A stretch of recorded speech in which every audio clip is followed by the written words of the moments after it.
نن چې محترمو زمونږ کومه وظیفه ده د آیت الکرسي وظیفه ده.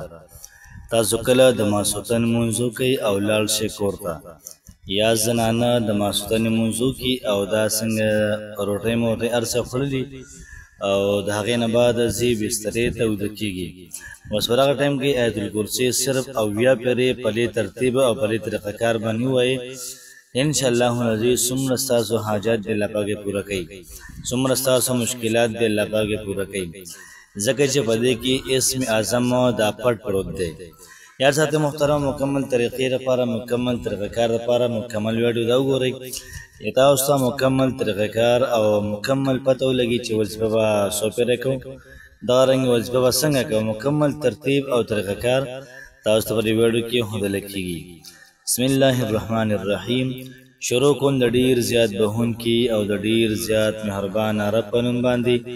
زه ګواهي ورکوم د دې خبرې چې د الله پاک نه علاوه د عبادت لایق نشته او نبی کریم صلی الله علیه و آله وسلم د الله پاک بنده او د الله پاک رسول دی. محترم مسلمانانو، نن چې کومه زموږ وظیفه ده ډیره زیاته رقمال او ډیره زیاته عظیم الشان وظیفه ده. اول دعا وکړئ الله پاک څومره کسان داسې وي د هغوی حاجات دي را پوره کړي، د چا څونه مشکلات دي الله پاک دا ختم کړي، د چا مالی مشکلات دي، د چا جاني مشکلات دي الله پاک څومره حل کړه، بېروزګاره د ښکلې د حلالو روزګار وله ورکړي، الله پاک څومره بېوسه حل کړي هغوی وسدار کړي، الله پاک بچا باندې قرض وي قرض یې ولې ختمه کړي، څونه حل کړه بیماران دي الله پاک تمام بیمارانو هغوی له صحت کامله عاجله دا ورکړي، د چا په زړه باندې څه حاجت دي الله پاک پوره کړي، څه مشکل وي الله پاک ختمې کړي.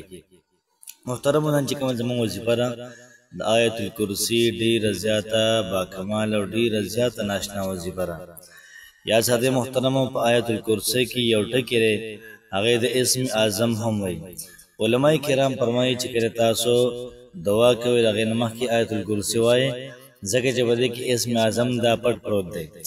نو کله چې تاسو د ماسوتنې لمونځ وکئ او د هغې نه بعد ځئ بسترې ته او دا وظیفه کوئ، برکت به دا وي چې الله پاک به ستاسو حاجتونه پوره کوي، الله پاک به ستاسو مشکلات ختموي، الله پاک به هر قسمه مرسته محترمو تاسو سره کوي، ځکه چې په آیت الکرسي کې اسم اعظم دی او د الله پاک نومونه پکې دا ډېر زیات دی. محترم، وظیفې ترتیب او د وظیفې طریقه کار داسې دی، که په تاسو کې څوک دا کول غواړي چې یاره زه دا وظیفه کوم، نو هغوی له پکار دي چې کله دوی د ماسوتنې لمونځ وکړي او راشي خپل کټ ته دا پرېوځي، کټ کې را سملي، داسې به د انسان سملي چې د انسان مخ د اسمان ته وي، اسمان ته به ګوري او درود شریف به 11 پېرې وایي او دغه رنګې د هغې نه بعد به آیت الکرسي دا به 80 پېرې وایي، 80 پېرې آیت الکرسي 70 پېرې، او بیا به د هغې نه بعد 11 پېرې به درود شریف وایي او بیا به د هغې نه بعد دعا وکړي